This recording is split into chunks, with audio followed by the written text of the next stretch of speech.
Dragon Ball and its wide selection of characters have been involved in several spin-offs and, more importantly, crossovers with other anime, so in today's video we go through all of the official and even lost crossovers of Dragon Ball. Manga such as Nico Majin Z is considered more of a light-hearted Dragon Ball spin-off by Toriyama, so that doesn't really fit the bill as a crossover. Anyway, without further ado, I will now explain each Dragon Ball Z crossover throughout the ages. The first ever Dragon Ball crossover wasn't even with another anime, but instead a Japanese variety show which ran from 1989 to 1992 called Kuni-chan no Yamada Katsute Naya TV. Now, the English translation for the show consists of Japan's Yamada Never Seen Before on TV, thanks to Kenzaro for the accurate title by the way. The program stars Kuniko Yamada, and in this particular segment from 1990, Goku appears on set with his signature Kinto-un and begins talking with the host. Similar to the movie Who Framed Roger Rabbit, Goku is a hand-drawn cartoon interacting with a live-action person. During the clip, Goku has collected all 7 Dragon Balls, so they briefly talk and subsequently summon the dragon Shenron. The host wishes for the ability to shoot a Kamehameha wave, and she comically shoots Goku with the blast. This 2.5 minute segment is extremely rare, and the show was broadcasted on Fuji TV, similar to Dragon Ball Z at that time. Fast forward to New Year's of 1994, where Chibi Maruko-chan and Goku from Dragon Ball Z have a mini interview together. The premise is that they are both promoting each other's movies that they've starred in previous years. The first is Return of Cooler, the second is Maruko-chan's film titled My Favorite Song, and lastly Super Android 13. This is produced by Fuji TV once again, and Goku is wearing a black martial arts uniform instead of his traditional orange gi, as well as appearing with a halo. This is most likely a reference to Goku's halo in Bojack Unbound, which was set during the 7-year gap from Cell to Buu and was released in the previous year, 1993. Furthermore, 2 of Akira Toriyama's most famous works, Dr. Slump and Dragon Ball, have crossed over several times during the many years of Dragon Ball's existence. The first time a collaboration like this occurred was in the Red Ribbon Army arc of Dragon Ball in 1986, through chapters 81 to 83, as Goku chases down General Blue to the main location of Dr. Slump, Penguin Village, where the main characters Arale and Senbei Norimaki reside. The initial chapter of this wacky crossover begins very much like a traditional Dr. Slump comic, with Arale and her friends walking home from school and chatting amongst themselves. Arale notices Goku in the sky on his Kinto-un, but then he flips over onto her front lawn after Blue's plane crashes into a nearby mountainside. The general survives and proceeds to find Goku again, so he, quote-unquote, borrows a car from Suppaman, a supporting character in Dr. Slump. Watch my Superman and Dragon Ball video to get more information on that character. Anyway, Goku meets up with Arale and notices his dragon radar is broken. Arale notes that her inventor, Senbei, can fix it for him, so they travel to her house. Senbei exclaims that he can't fix anything this complex, but thanks to his son's psychic powers, the radar begins functioning again. Suddenly, General Blue comes back into the fray, but Arale just keeps headbutting him further into the sky, and he is later killed by Tao Pai Pai in the arc. Goku says goodbye to the Dr. Slump gang and continues his search for the 4-star Dragon Ball. This crossover certainly contained more of the Dr. Slump vibe coming into Dragon Ball's anime. Having said that, in the initial release of chapter 81 during Weekly Shonen Jump, it didn't actually say that it was a Dragon Ball chapter, so readers would be led into believing that it was Dr. Slump instead. Well, at least for the first few pages until Goku and Blue arrive. 2 years after the Dr. Slump crossover in the Dragon Ball manga, Arale and company appear in the 3rd theatrical Dragon Ball movie titled Great Mystical Adventure. In the final act of the film, Tao Pai Pai lands in Penguin Village and finds Arale poking him with a poop stick. Very classy. So Goku and Tao Pai Pai fight it out, and paired with the assistance of Arale and her Dr. Slump style gags, Goku defeats him by kicking the rockets he shot from his plane when attempting to escape right back at him. Once Goku leaves after collecting his lost Dragon Ball, Senbei comes into the frame, looking extremely puzzled to the audience, wondering what just happened. And the movie ends a few minutes after. After Mystical Adventure, and after the original Dr. Slump anime series concluded in 1986, throughout the rest of the 80s and even 90s, Toei Animation created a total of 10 Dr. Slump movies. And they were usually theatrically paired with the corresponding Dragon Ball Z movie at the time. That trend begun with Dr. Slump Movie 6 in 1993, which was released with Broly, the legendary Super Saiyan. In the following months, a 7th Dr. Slump movie came out with Bojack Unbound, titled Dr. Slump and Arale-chan, Net Chuff from Penguin Village with Love. During the film's runtime, several Dragon Ball Z crossover references can be located. The first of these appearances is very early on in the film, where Snow, her mother, and the village chief from the Muscle Tower sequence in Dragon Ball can be seen in the first act of the movie. A lot of the time, small cameos like this example are extremely common in Toriyama's manga works, especially Dr. Slump here. Merely a few moments later, there includes a brief shot of various Dragon Ball and even characters from Toriyama's manga Pink included. As seen in the image, the Dragon Ball characters consist of Mai, Shu, Pilaf, Lunch, and Oolong. A little later on in the same sequence, there's a shot of a fighter that actually appeared in the Bojack Unbound movie during the tournament at the beginning of the film. Furthermore, in the Arale and helicopter scene, Cell, Vegeta, and even Gohan dolls can be noticed sitting on the dashboard. I can't help but compare these dolls to the Cell Games movie costumes in Dragon Ball Z, but I digress. The next crossover appearance in Dr. Slump Movie 7 is towards the third act, and is a quick visual gag with Yajirobe and Karen running out of the way from the princess's laughter. Now probably the best cameo is saved towards the climax, like the Yajirobe and Karen one, but it has Goku and Bojack fighting for mere seconds before they vanish. This is great and is very fitting since, as aforementioned, Bojack Unbound was released side by side with Dr. Slump Movie 7.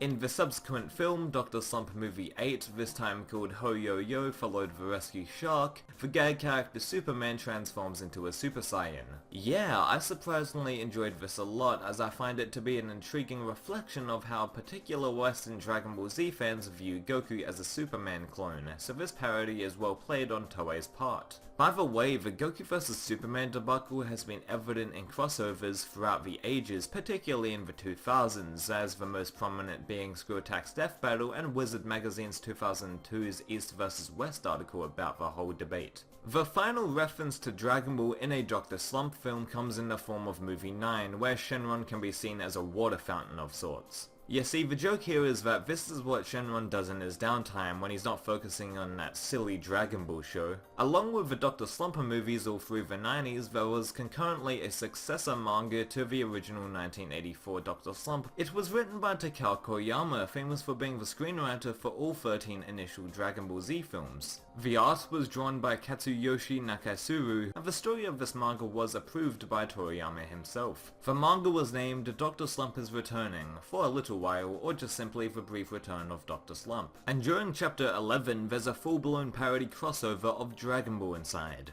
Across the entire serialization of this sequel from 1993 to 1996, the writers made direct parodies to Dragon Quest, Star Wars, pop culture in general, and of course, Dragon Ball. As I was saying, in chapter 11, there's a direct mock version of Bulma's family, capsules prevalent, many Dr. Slump characters dressing up as Dragon Ball characters, iconic Dragon Ball manga cover spoofs, Hell in the anime filler, and of course, in Dr. Slump and Dragon Ball crossover tradition, it seems, a pseudo Super Saiyan transformation. It's just one huge chapter filled with all of these references, and wow, they went far with this one, ramping up the absurdity in each page in true Dr. Slump fashion. Again, most of the chapters from A Brief Return of Dr. Slump jokes around with a lot of other material also, but speaking of which, let's move on to the 1997 Dr. Slump anime. Yes, after the Dr. Slump anime and sequel manga concluded, Toei went on to produce a 74-episode remake of the original anime in 1997, fittingly named Dr. Slump. Before we get to the Dragon Ball crossovers, in my personal opinion, this 90s Dr. Slump series was kind of an afterthought for Toei Animation,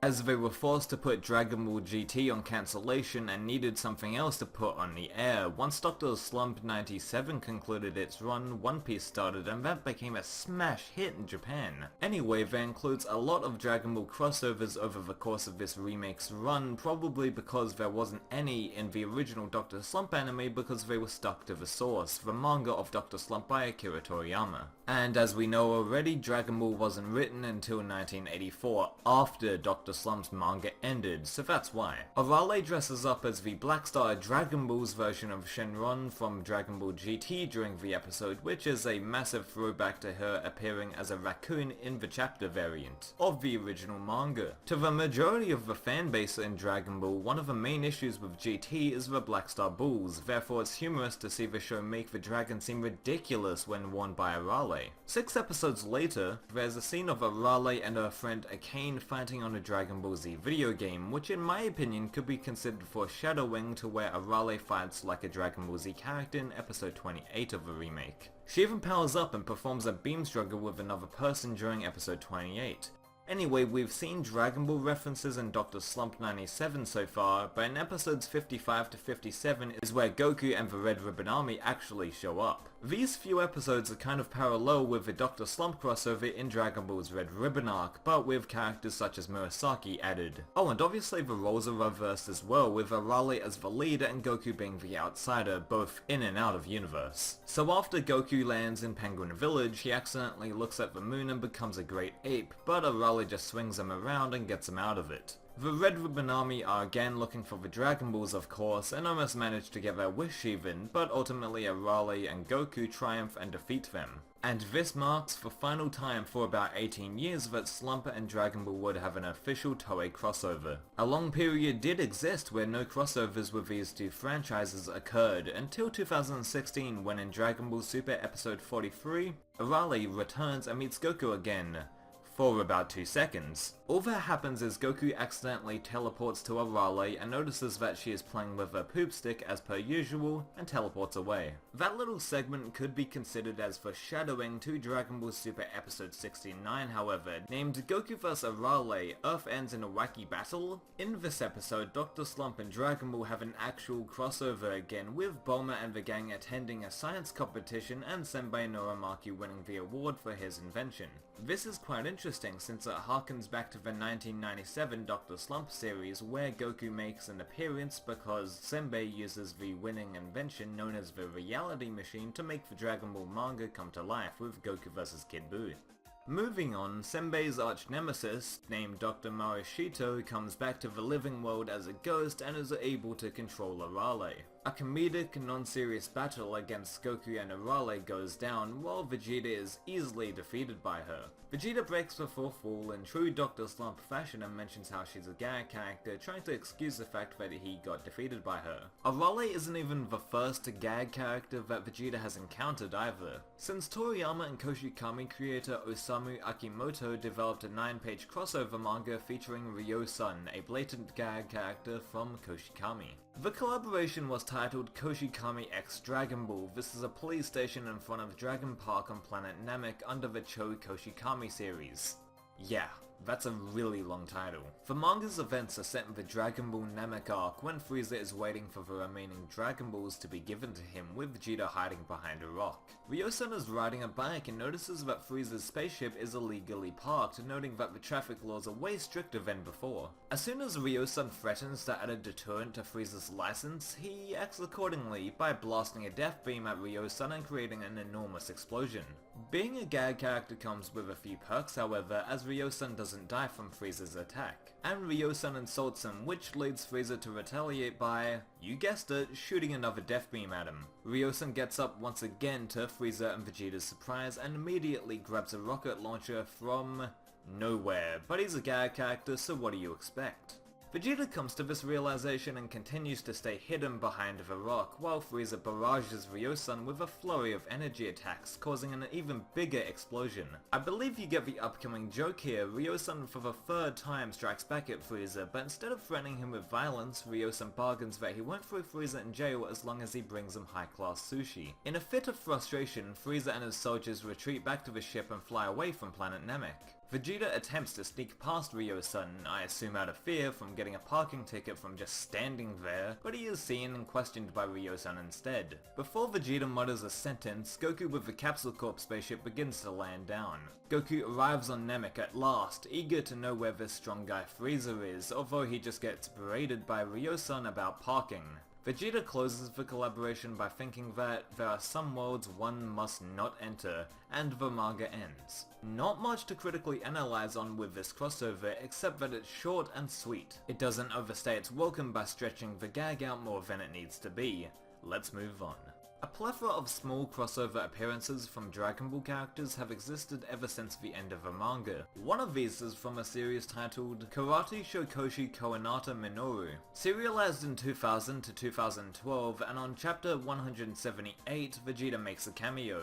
He's tucked away in the background and is wearing casual clothes, with a shirt that displays a carrot on it, highlighting the fact that all Saiyans are puns on vegetables. An additional example out of the several dozen little Dragon Ball Easter eggs is in the Black Cat manga, which is another shonen release, similar to Dragon Ball. One of the main characters named Sven Volfied wears a phone wrist strap with a Frieza head on it as an accessory. By the way, the English dub voice for Sven in Black Cat, Brandon Potter, also performed as Mustard from Dragon Ball Z, whom was one of the Spice Boys. The Spice Boys are a similar concept to something like the Ginyu Force, which Frieza orders around in the Namek arc, so it comes around full circle with this little crossover. The popular Japanese show Takeshi's Castle, where contestants perform physical challenges and eventually the winner earns approximately $8,000 converted. In the episode known as Career Day, Goku makes a quick cameo in the intro sequence along with Doraemon, but they're just really actors in costumes rather than animation frames. The aspect that is most intriguing, however, is the North American adaptation and re-edit of the show titled MXC in this particular episode.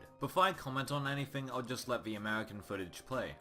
Hey everyone, I'm Hairball, the earless, one-eyed career cat. Study hard and stay in school, or you'll wind up like this big-eared, shiny-suited crackhead. Oh, shut up and go fetch my pipe! My god, now that is unholy. You thought the original Funimation dub was bad, or even the Malaysian dub. Yeah, check out this! That dub clip makes all of them look like the performances of English Kai in comparison.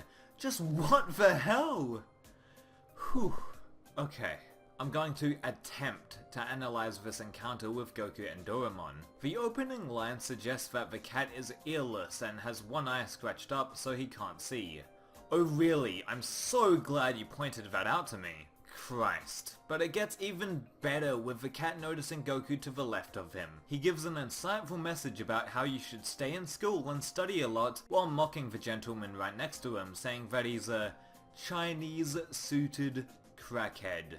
My gosh. This part is just hilarious. I mean, I had no idea you could make a lamer PSA than Goku's Traffic Brigade, but the fine folks at MXC made it possible. That's it for MXC and Goku, so let's move on to another actual Fuji TV produced Dragon Ball Z crossover, shall we? The first Dragon Ball crossover containing two other anime as opposed to simply just one is Kutai Panic Adventure, a special that contains One Piece, Dragon Ball and Astro Boy. Created in 2003, Kutai Panic Adventure utilized 6 different screens and was exclusively shown in the Kutai/Orb section of the Fuji TV headquarters. Showcased at an event called Odaiba Boken O, the special was created to celebrate Fuji TV's 45-year anniversary. As you can see by this image, the Kutai part of the Fuji TV building is extremely noticeable. Kutai Panic Adventure is an immersive special which is best experienced in the Fuji TV building during the event,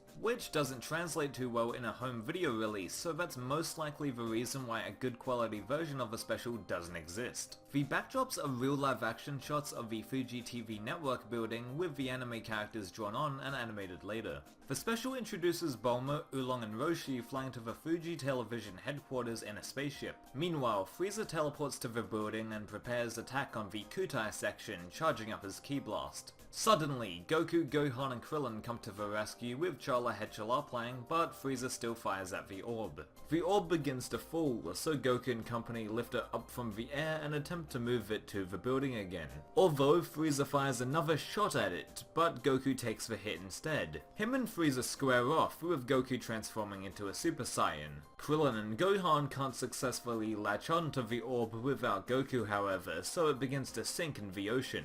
Luckily, Luffy and the Straw Hats from the One Piece anime arrive. The Straw Hat's enemies show up as well, so they are forced to duke it out. So the orb begins to sink, but never fear though, because Astro Boy is secretly observing the situation and he goes off to rescue the orb. Astro Boy travels to the ocean where the orb is submerged and successfully picks it up while dodging both ships' cannonballs. The day is saved with the Kutai back in its correct place, and the special concludes with a final goodbye from the characters of Dragon Ball, One Piece and Astro Boy. I know that this was more for the immersion rather than the plot, but the Goku vs Frieza and the Straw Hats vs the Arlong Pirates fight are never resolved, and it's assumed that the reconstruction of the orb just miraculously fixes everything. Also, even though the special is supposed to be a self-proclaimed crossover with these franchises, none of them do! Goku, Luffy or Astro Boy don't share a single scene together. But apart from that, Kutai Panic Adventure is simply a novelty that only exists to celebrate a television channel, so how can I really pick apart that?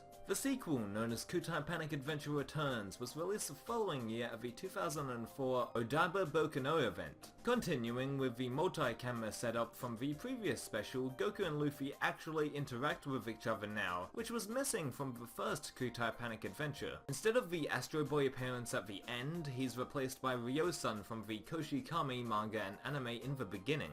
The plot for Kutai Panic Adventure Returns is quite similar to the first, but an iconic One Piece villain is the main antagonist in the special, rather than Frieza from Dragon Ball. The animation is much more polished compared to its predecessor, and the effects are much more enjoyable to look at. Goku and Luffy assist each other in Kutai Panic Adventure Returns, with the highlight being Luffy swinging Goku really fast and then Goku launching a Kamehameha on top of that. The conclusion is wrapped up in a less confusing way than before, as they use the Dragon Balls to make everything back to normal, as opposed to the plot saying, oh yeah, this needs to be fixed still, in the first incarnation. I mean, let's be honest here, this ending is not great by any stretch of the imagination, but at least it makes a little bit of sense. The Kutai Panic Adventure specials are only 2 out of 4 instances where One Piece and Dragon Ball cross over. The third collaboration for One Piece and Dragon Ball is named Cross Epoch, created 2 years after Kutai Panic Adventure Returns, but it's in manga form instead. Rather than Fuji TV producing their own crossovers, this time around Akira Toriyama and Ichiro Oda are directly involved with Cross Epoch. A key difference between Kutai Adventure and Cross Epoch is that the latter strangely combines One Piece and Dragon Ball into one world, while Kutai just throws characters into a real location.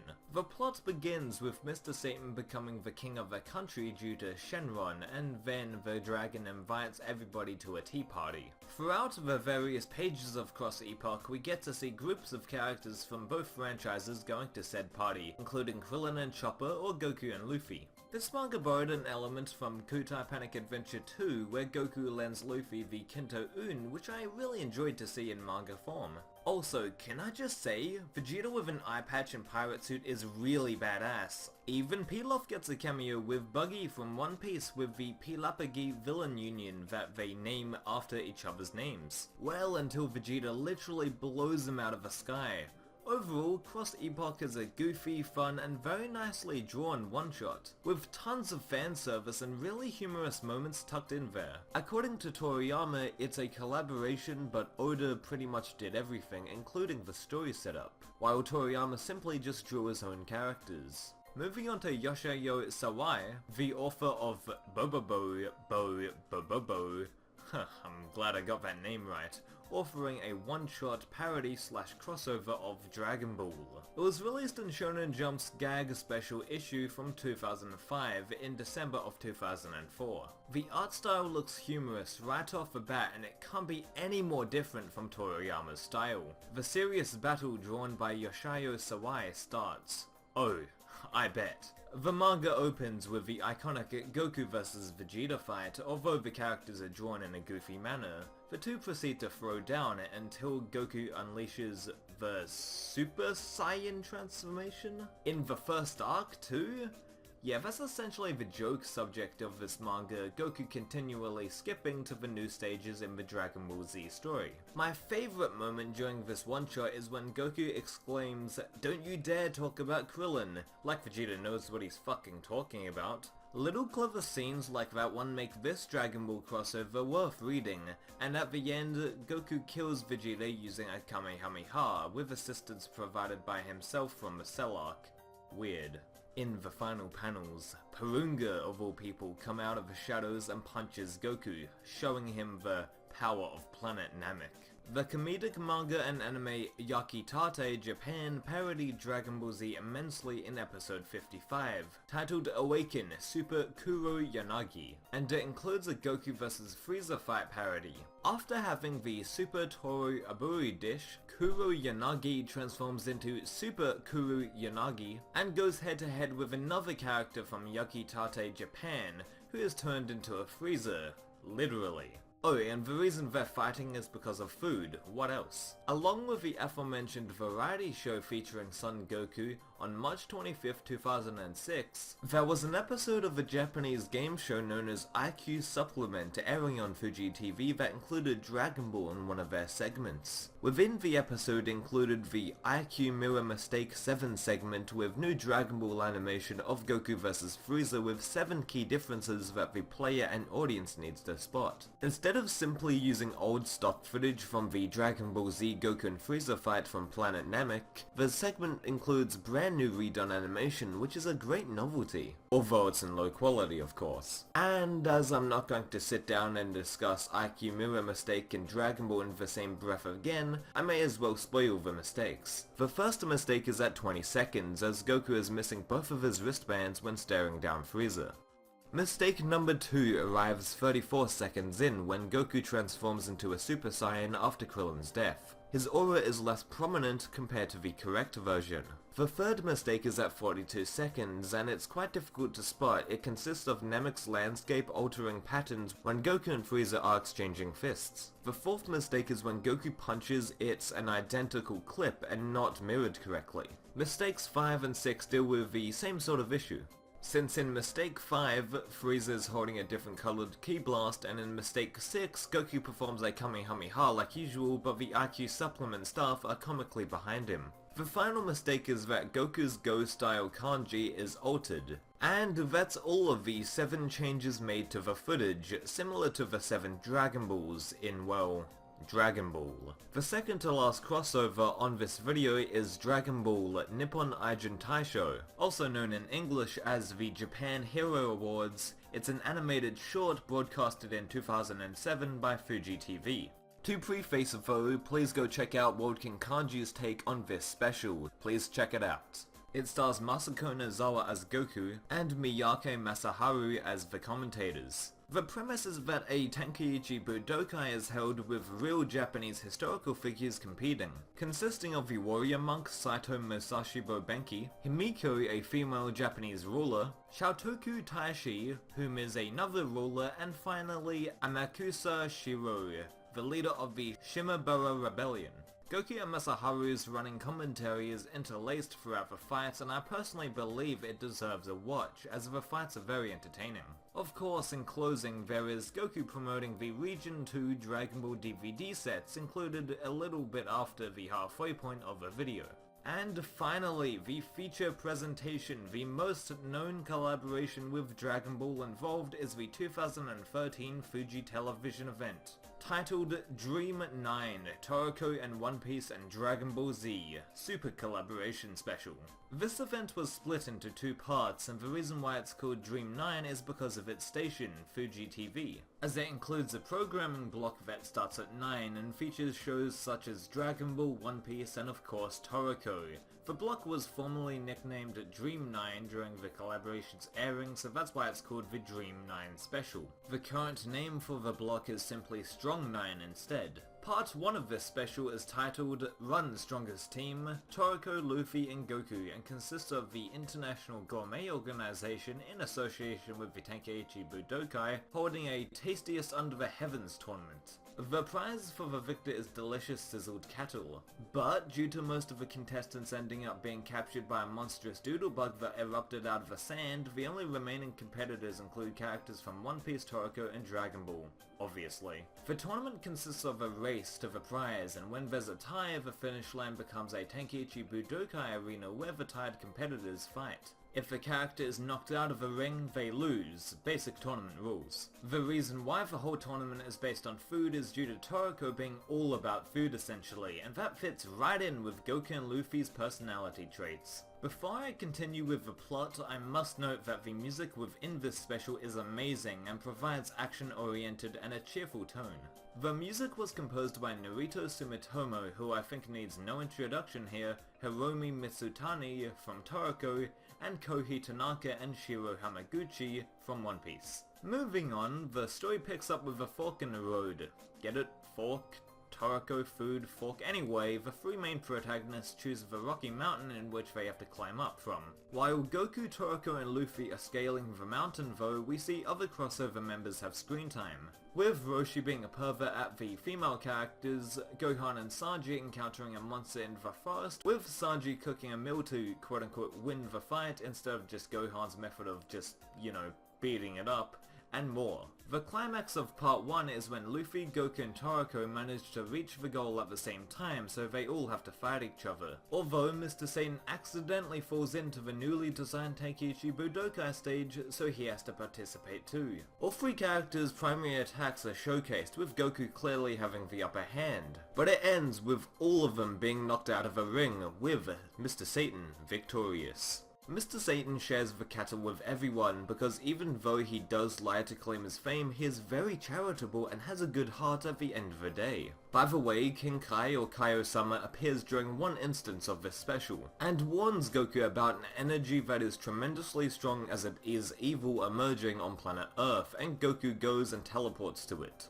The plot thickens however, as in the ending credits there is a shot of Beerus and Whis, which is inferred to be the evil strong being that was on Earth. Weird. The Dreamline special came out the same year as Battle of Gods in Japan, in fact the week after the film premiered, with identical character designs and a few music tracks borrowed from the film, so I understand why it was necessary to make a mention of Beerus. But the whole line is extremely clunky due to Beerus not even being a matter of evil. Although he's extremely powerful like Kaio-sama described, that part's okay. Then, as I said before, Goku utilizes instantaneous movement to travel to either Kaio's planet or Beerus, it's not exactly specified. But wait, right in the next scene we see Gohan not at the party from Battle of Gods and with Sanji, so this whole sequence doesn't make any sense. But overthinking it like I just did just adds more fuel to the problem, so I'm just going to ignore it, just think of it as a throwaway line.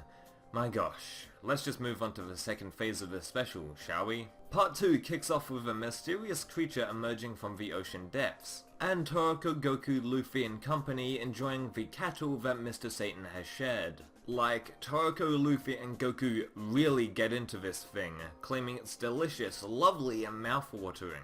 There's great little character moments within this sequence and fits very well into all three anime. Suddenly, a legendary fish named Akami arrives and starts attacking the group, as every time it sucks the power out of a person, it grows rapidly in size. The gang tries to fend off the beast, but it runs away before any damage can be dealt. Goku was going to fight the mighty beast more, but instead he focuses on Gohan and making sure he's okay, as his power was absorbed by the creature, another sign that Goku isn't just a selfish character all the time. The only way to cure him is to catch Akami within a 30-minute time span and create an antidote from it. After a couple of encounters with the split up groups and gaining more strength by absorbing their power, Akami eventually crosses the Dream 9 team. Once their initial efforts of fighting the creature are futile, Goku prepares a Genki Dama, and along with Toriko and Luffy's attacks and an additional Kamehameha from Goku at a Super Saiyan 3 level, the beast dies. We see our three heroes lie down on the ground after their ultimate attack, feeling extremely tired yet happy because now they can have a great feast with the leftover Akami meat. And that wraps up Dream 9, the Super Collaboration Special. And wow, it's really fun. It may not be the most elaborate plot in the world, or even the best animated special, but it has heart and charm, much like all of the anime involved in the production. To conclude, those are all of the Dragon Ball Z crossovers that ever have existed. Hopefully you enjoyed this video, and if you did, please make sure to rate, comment, and subscribe. See you later.